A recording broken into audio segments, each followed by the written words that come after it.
आइए मुद्दे पर आते हैं। आज हम लोग साहित्य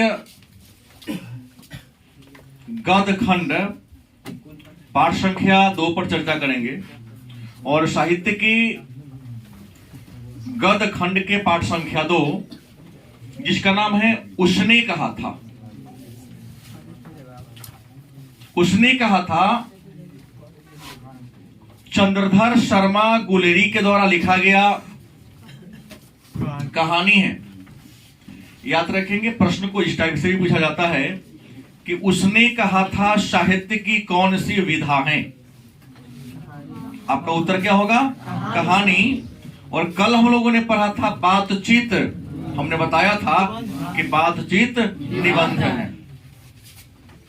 तो उसने कहा था चंद्रधर शर्मा गुलेरी के द्वारा लिखा गया निबंध है, सॉरी कहानी है।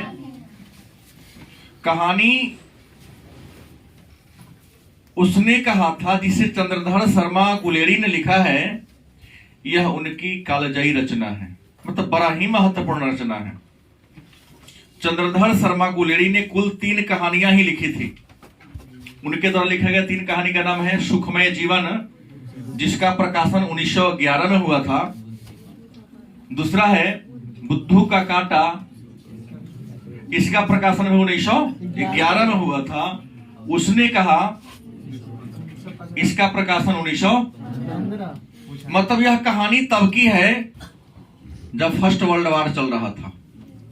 प्रथम विश्व युद्ध के समय चंद्रधर शर्मा गुलेरी ने इस कहानी को रचा और इस कहानी में युद्ध की स्थिति का भी, प्रथम विश्व युद्ध के समय भारतीय सेना जर्मन सेना के विरुद्ध लड़ रही थी। उसी के लड़ाई के दरमियान जो घटनाएं घटी, उसी घटनाओं का जिक्र चंद्रधर शर्मा गुलेरी ने उसने कहा था शीर्षक कहानी में किया है। कहानी हृदय को स्पर्श करने वाली। इसमें कहानी में करुण रस, श्रृंगार रस के साथ साथ यह कहानी भाव प्रधान, चरित्र प्रधान और व्यक्ति प्रधान रचना भी है। इसको एक ही नहीं माना जाए, भाव प्रधान भी है क्योंकि भावना को इसने देखा। चरित्र प्रधान है क्योंकि उसने कहा था शीर्षक कहानी का जो नायक है वह लहाना सिंह, जो 77वीं राइफल का जमदार होते हैं बाद में। उसके व्यक्तित्व के इर्द गिर्द ही यह पूरी कहानी घूमती है, इसलिए इसको व्यक्तित्व प्रधान। दूसरी कि बचपन में एक लड़की से इनकी मुलाकात होती है, उनसे यह मन ही मन प्रेम कर बैठते हैं, बार बार उसको छेड़ते हैं। लड़की 8 वर्ष की होती है या खुद 12 वर्ष के होते हैं लाना सिंह। यह कहकर कि तुम्हारी कुरमाई मतलब सगाई हो गई है क्या? कुरमाई का मतलब सगाई होता है पंजाबी भाषा में। सिख, लहाना सिंह भी थी, सिख थे, और जो लड़की थी वो भी सिख थी। लड़की प्रारंभ में तो आंख नाक चढ़ा के डराने का प्रयास किया, लेकिन देखा कि बार बार छेड़ रहा है, ये टॉर्चर कर रहा है, कह देती हाँ हो गई। ऐसे प्रेम करते हैं कि इन्होंने शादी भी नहीं किया। तो इसलिए मैंने कहा कि यह चरित्र प्रधान कहानी भी है कि जिसको एक बार हृदय में इन्होंने बैठा लिया, दूसरे की तरफ इन्होंने देखा भी नहीं। तो और यह ऐसी रचना है कि एक हिंदी के फिल्मकार हैं, नाम है बिमल रॉय। बिमल रॉय ने उसने कहा था शीर्षक कहानी पर एक फिल्म भी बनाई थी, और उस समय यह फिल्म बड़े पैमाने पर अधिकांश लोगों के द्वारा देखा जाने वाला फिल्म था। कह सकते सुपरहिट टाइप का फिल्म निकल गया था। तो आइए उसने कहा था शीर्षक कहानी को पढ़ने से पहले हम लोग जान ले कि चंद्रधर शर्मा गुलेरी कौन थे, उनका व्यक्तित्व कैसा था, उनकी शिक्षा दीक्षा कहां तक हुई थी और उनके प्रमुख रचना कौन कौन है।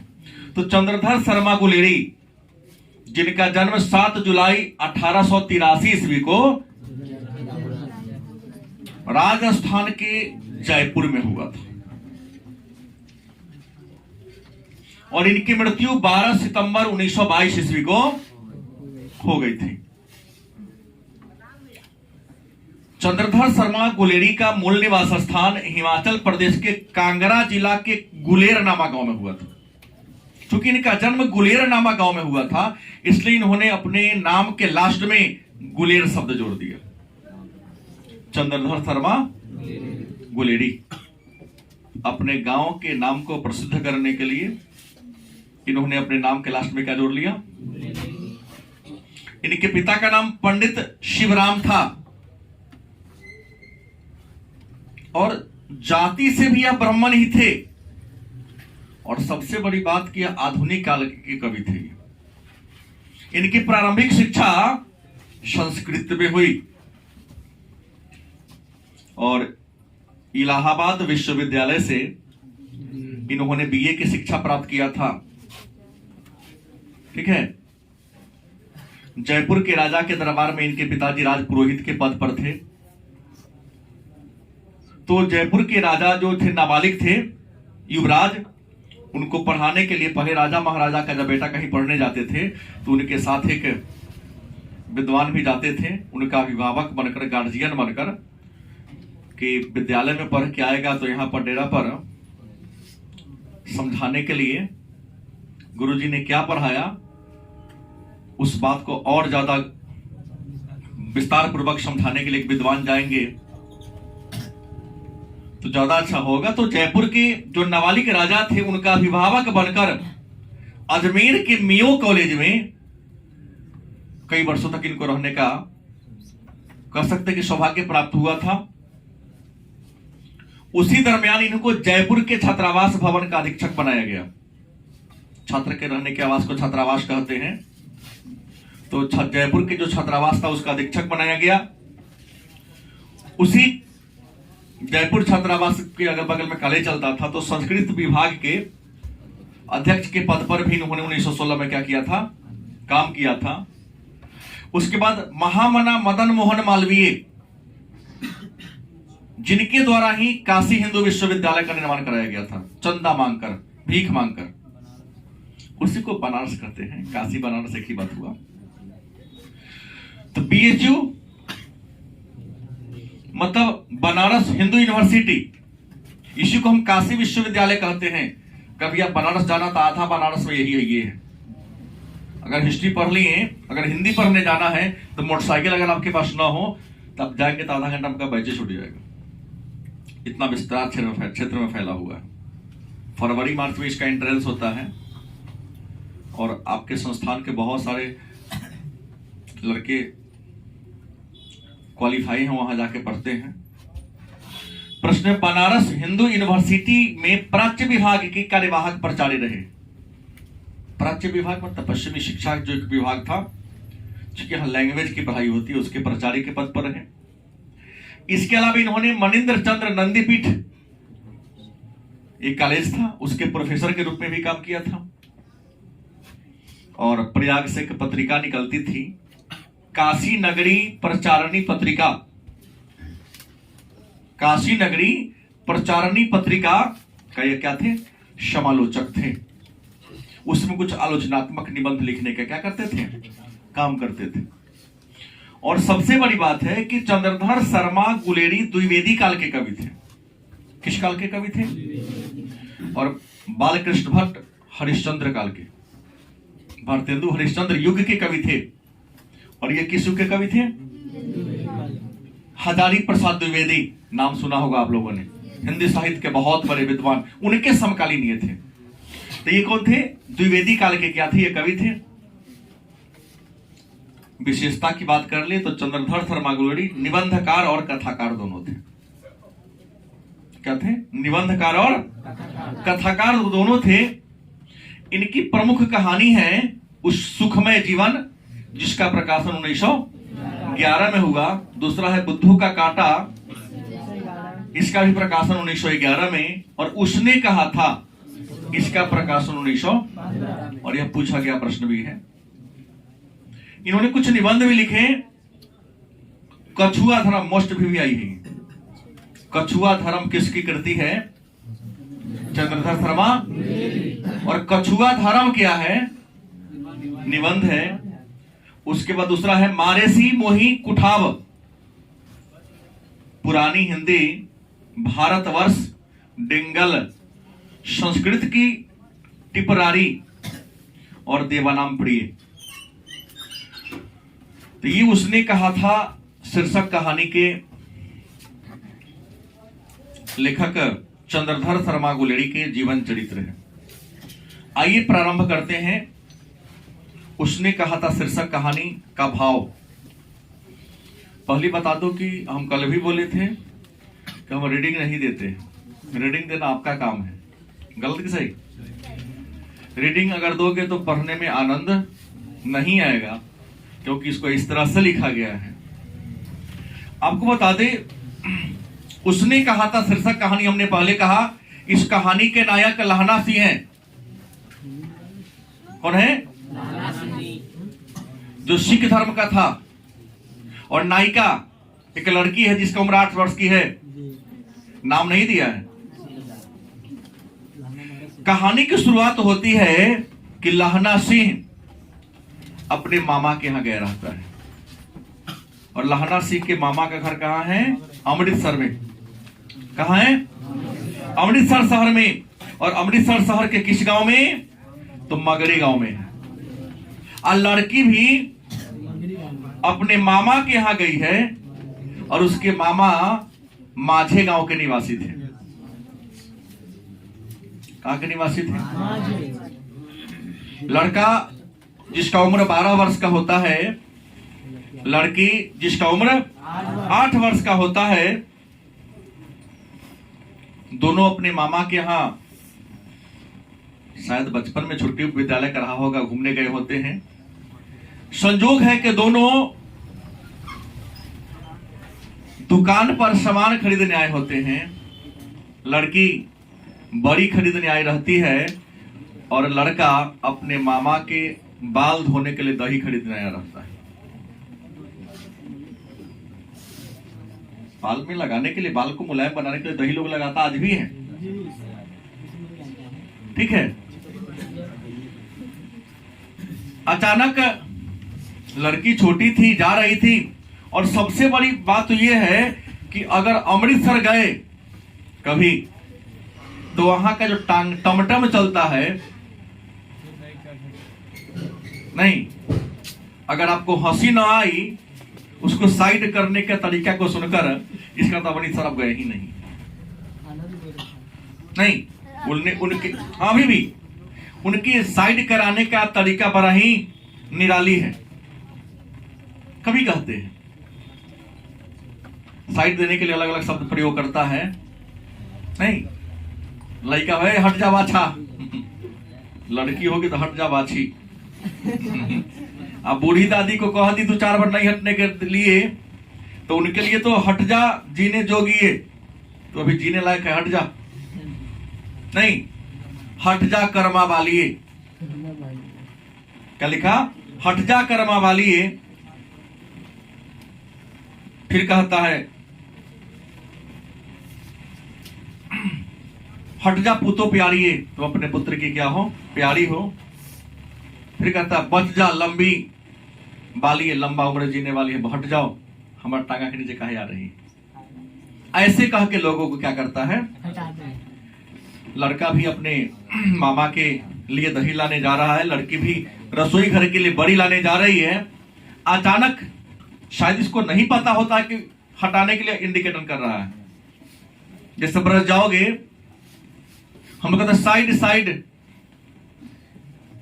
भगवान कृष्ण की नगरी द्वारिका जाओगे तो वहां कहेगा राधे राधे।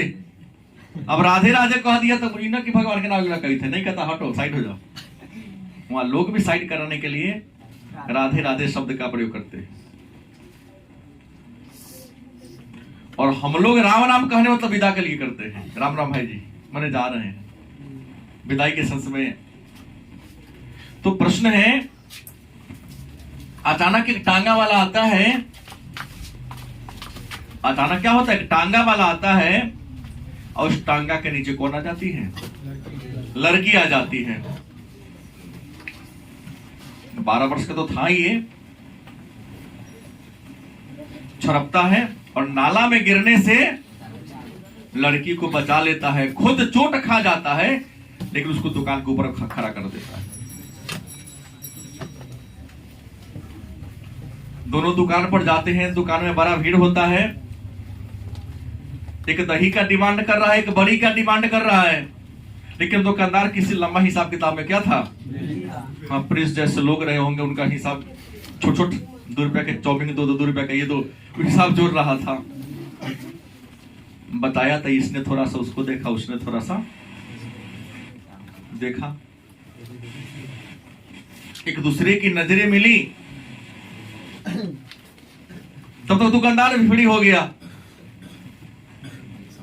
क्या लेना है? एक ने दही लिया, एक ने बड़ी लिया, चल दिया। जाने के क्रम में जो 12 वर्ष का लड़का था, जो लहना सिंह के नाम से प्रसिद्ध होता है, जब जाने लगा तो तेरी कुरमाई हो गई। सुर पे खड़ा था, नहीं कहा, निकलने लगा, फिर कहा था कि तेरी कुरमाई मतलब सगाई हो गई। लड़की थोड़ी सी आंख चढ़ाती है, धत बोलती है, थोड़ी शर्माती है, भाग जाती है। अब क्या संजोग था, कभी सब्जी वाले के दुकान पर, कभी मिठाई वाले के दुकान पर, नहीं, बार बार दोनों। आज जब भी मिलता,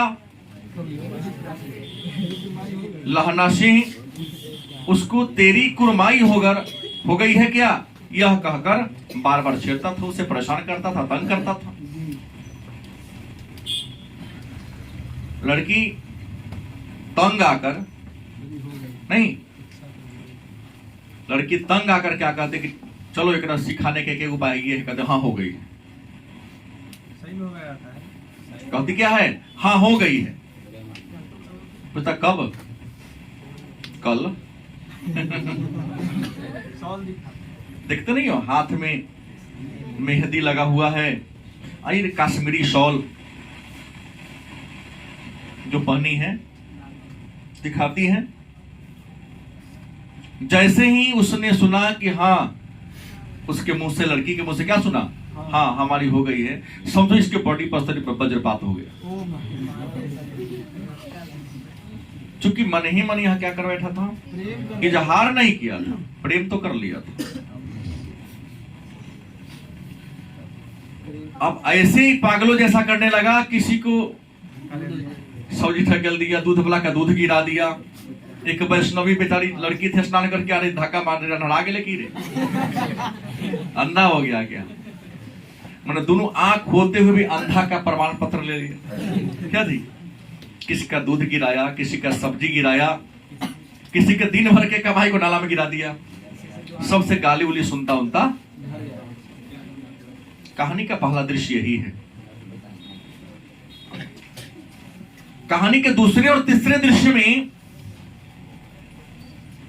दिखाता है, मतलब ये मैं बोल दे रहा हूं, पूरा विस्तार से नहीं बता पाऊंगा, कि दूसरे और तीसरे दृश्य में युद्ध के बारे में वर्णन है।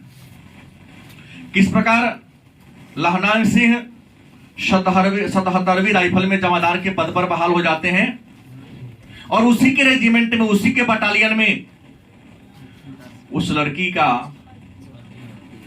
पति, जिसका नाम होता है हजारा सिंह, सूबेदार के पद पर होते हैं बहाल, और उसका बेटा होता है बोधा सिंह। बेटा कौन होता है? बोधा सिंह। और बजीरा तो पलटन का विदूषक होता है कि जब सेना काम करते करते थक जाए तो कुछ कुछ ज्ञान की बात कहकर, कुछ चुटकुला कहानी कहकर उसको मनोबल को बढ़ाए। और कीरत से भी एक पात्र होता है जो लहना सिंह का भतीजा होता है। ठीक है, तो सभी युद्ध के मैदान में अंग्रेजों की तरफ से, क्योंकि भारत तो उस समय गुलाम होता है किसका? इंग्लैंड का। और प्रथम विश्व युद्ध में महात्मा गांधी के कहने पर भारत के नौजवान सेना में भर्ती होकर अंग्रेजों की तरफ से लड़ा था, लेकिन भारतीय फौज जर्मनों फौज से लड़ रही थी। हिमाचल प्रदेश के नागरकोट में इनका कैंप होता है और सबने सुना है कि नागरकोट का जलजला माने भूकंप बड़ा भयावह होता है। वहां कुछ कुछ घंटों पर, कुछ कुछ मिनटों पर ही आता है और ऐसे आता है कि लोग को तहस नहस कर देता है।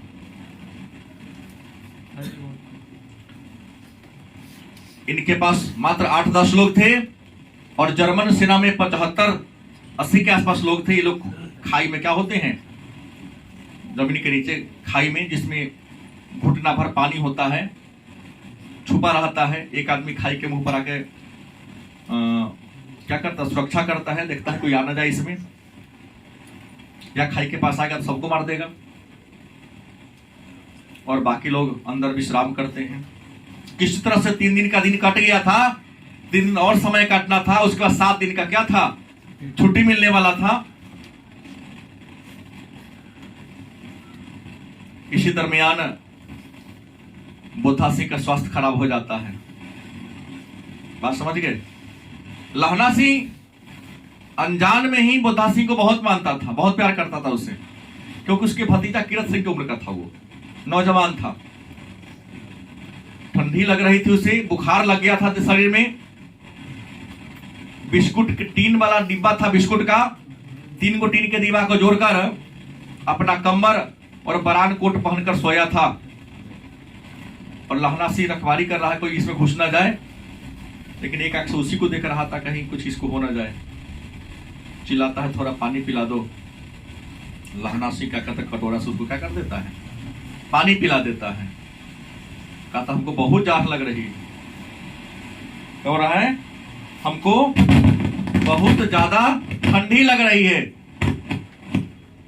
लहना सिंह अपना भी कंबल दे देता है, फिर भी उसका लहना सिंह देता है किसको, बोधा सिंह को। कहता है कितना दांत कट आ रहा है, अपन जर्सी निकाल के दे दिया। कहा तू हमको सब दे देगा, अपने क्या पहनेगा? कह रहे हमरे पास सिगरेट है, हम सिगरेट पी के भी काम चला लेंगे। और बिलायती जो मेम है ना, बिलायत वाली आई है, हमारे को स्वेटर भी के लाई है, हमको बहुत मानती है। बहुत जाते हैं उसके हाथ, फल फूल खिलाते, दूध पिलाते, तो पूरा फ्री कर देती है, अपना फ्रीजे खोल के छोड़ दे, इतना खाओ। कहती तुम तो हमारे राजा हो हमारे मुल्क का, क्योंकि हमारे देश के बचाने वाले, जो खाना है खाओ। हमको नया जर्सी खरीद के लाके दिए, तो ये वो पहन लेते हैं, पसीना छूटने लगता है। यहीं पर बोधा सिंह के पिता कौन, हजारा सिंह कहते हैं कि निमोनिया से मरने वाले को मुरब्बे नहीं मिलते। कहने का मतलब यह है कि हाँ, निमोनिया एक प्रकार का बुखार है और मुरब्बा यहां सिलसिला है इनाम से, क्योंकि लड़ाई के मैदान में सेना लड़ते लड़ते मर जाएगा तो शहीद की उपाधि मिलेगी, और इसके अलावे उपहार में जमीन का टुकड़ा मिलेगा, प्रशस्ति पत्र मिलेगा। लेकिन बुखार से मर गए, न प्रशस्ति पत्र मिलेगा, न ही जमीन का टुकड़ा मिलेगा। इसलिए कवि कहते हैं, हजारा सिंह कहता किसको, लहना सिंह को, कि निमोनिया से मरने वाले को अपन कपड़ा सब इसको दे देगा, तुमको ठंडा लग जाएगा, तुम मर जाएगा ना, अरे हमको कुछ नहीं होगा। खैर इस तरह के सिलसिला युद्ध के मैदान में चलते रहते हैं। हम कहानी को एक बार उठा के लाते 25 वर्षों के बाद, नहीं 25 वर्ष बाद, बचपन के अब लाने जा रहा हूं कि सब युद्ध के मैदान में पहली बार अच्छा प्रदर्शन किया, इसका टीम जीत दर्ज की और सरकार ने लहना सिंह को लायलपुर में जमीन का टुकड़ा दिया था। लेकिन उस जमीन पर किसी ने कब्जा कर लिया था, इसके कब्जा में हो नहीं रहा था। तो शांति व्यवस्था माहौल थी, सीमा पर क्या था, कुछ दिन युद्ध विराम हो चुका था। तो 7 दिन की छुट्टी पर लहना सिंह, हजारा सिंह, बोधा सिंह सभी अपने अपने घर चले आए। और लहना सिंह के तो आने का एक मुद्दा था, किसको जमीन जो इनाम में सरकार से मिला था, उस जमीन पर थोड़ा सा विवाद था, अदालत में मुकदमा चल रहा था। उसी मुकदमा के पैरवी को लेकर लहना सिंह अपने गांव आए थे। जैसे ही इधर गांव आए, कमान से क्या आ गया, चिट्ठी भी आ गया। चिट्ठी क्या आता है कि सेना लाम पर जाने वाली है। सेना कहां जाने वाली है, लाम पर जाना मतलब युद्ध पर जाने वाली है। चिट्ठी लहना सिंह के हाथ में मिला, हजारा सिंह और बोधा सिंह के हाथ में भी क्या हुआ, मिला। नियम है जैसे ही सेना को चिट्ठी मिले, घर के लिए प्रस्थान कर चुका है, पहुंचा नहीं रास्ते में, वहीं से मुड़ जाना है। सेना का एक डिसिप्लिन होता है। छुट्टी का पूरा लाभ उठाया भी नहीं था, मुकदमा का पैरवी हुआ भी नहीं था, अचानक जाना था। प्रकृति का या ईश्वर का रचना कहिए कि जिस गांव का निवासी लहना सी था, उसी गांव में उस लड़की का विवाह हुआ था। किससे? हजारा सिंह से। माने घर दूर दूर था। हजारा सिंह लहना सिंह को कहता है कि हमको चिट्ठी मिली है, हम भी आप ही के साथ चलेंगे। रास्ते में मेरा घर पड़ता है, क्योंकि लहना सिंह धनी आदमी था। जब चलेंगे तो हमको भी अपने गाड़ी पर क्या कर लीजिएगा, बैठा लीजिएगा। चिट्ठी सबको मिल चुका था। लहना से भी अपने घर से तैयार होकर क्या होता है, आता है। और आने के बाद हजारा सिंह के घर के पास आता है तो जोर से चिल्लाता है, जैसे बोलते ना आप लोग, ओए हजारा भाई, अरे बोधा भाई, चलो लेट हो रही है। चिल्लाया। वो भी दोनों बाप बेटा अपना तेजी से घर से निकल कर आया, गाड़ी पर वाहन सामान रख दिया। लेकिन गाड़ी जब स्टार्ट करने वाला था, खुलने वाली थी, तो हजारा सिंह कहता है कि हमारी सूबेदारनी कह दिया कि हम तुमको चिनते हैं, पहचानते हैं, और तुमसे क्या करना चाहती है, मिलना चाहती है, बात करना चाहती है। कि मन में टेंशन में जीने लगा कि हम तो सेना के क्वार्टर में कभी रहे नहीं, और न किसी के घर कभी हम गए। फिर इसकी पत्नी हमको पहचान कैसे रही है? कहा ठीक है, आते हैं मिलके। कहा जाओ ना, मिलके आओ ना। लहना से टेंशन में आ गया। बोधा हजारा सिंह तो जानता ही नहीं था। अंदर गया तो लड़की तो चिंती थी, घूंघट में थी। आइए तो 25 वर्ष के बाद भूल गया था सब बात। अपने पूरे शरीर को, अपने पूरे मस्तिष्क को राष्ट्र की सेवा में समर्पित कर दिया है। कौन? लहना सिंह। दुनियादारी से, मोह माया से इसे किसी प्रकार का कोई लगाव अब नहीं रहा था। जैसे ही अंदर गई, हाल चाल पूछी और अंत में एक शब्द बोली, क्या तेरी कुरमाई हो गई? अब किसने पूछा? पहले किसने पूछा था?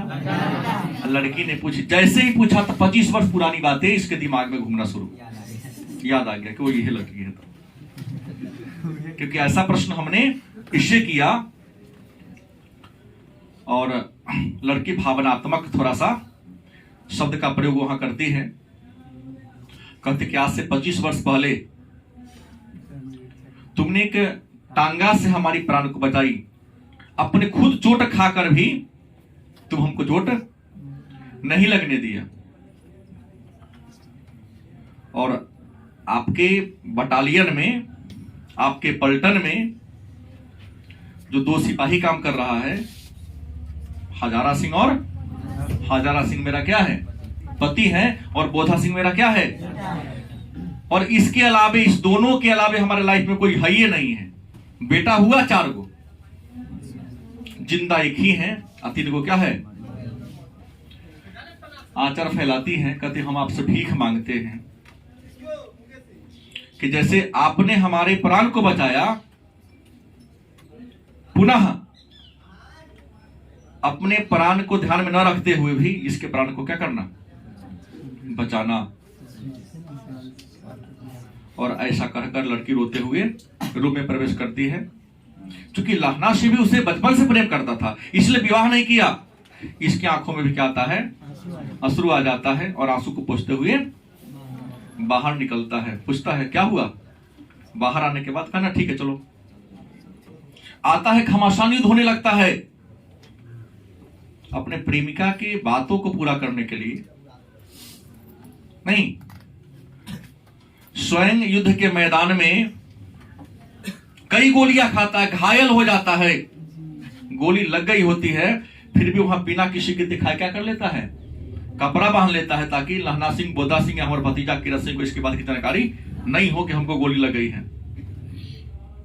और युद्ध खत्म होने के समय भी, होते होते भी इन दोनों को क्या कर देता है, गाड़ी पर बैठा देता है। कहा तुम लोग जाओ। तो कहा कि आपको छोड़ दे, चलो हम ठीक है, यहाँ सेना के ऑफिसर लोग आ रहा है, हमको यहाँ से उठा के ले जाएगा, अस्पताल में भर्ती करेगा। लेकिन कहा किरण सिंह है ना मेरे पास, अंतिम समय इसकी मृत्यु हो रही थी, उसको भेज रहा था किरण सिंह के। वो कहता है कि मुझे गिलास क्या कर दो, तो केवल पानी पिला दो। लेकिन बोधा सिंह को बुलाता है, कहता तुम घर पहुंचना तो अपनी मां को कहना कि उसने जो कहा था, हमने पूछा कि उसने क्या कहा था, कहा जाओ इतना ही तो उसको कहना। कहा क्या था कि जिस प्रकार हमारे प्राण को आपने बचाया, हमारे पति और पुत्र को भी क्या करना।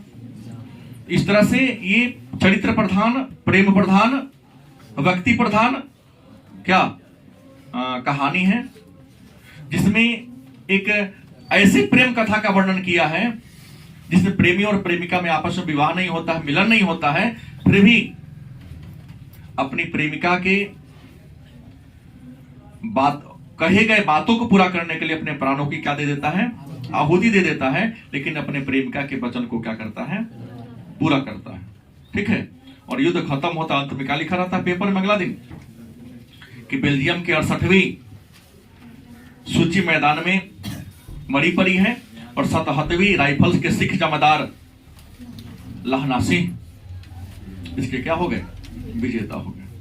हालांकि पूर्णतः क्या थे, मृत जैसा ही थे। और कहानी को यहाँ क्या करते हैं, समाप्त करते हैं।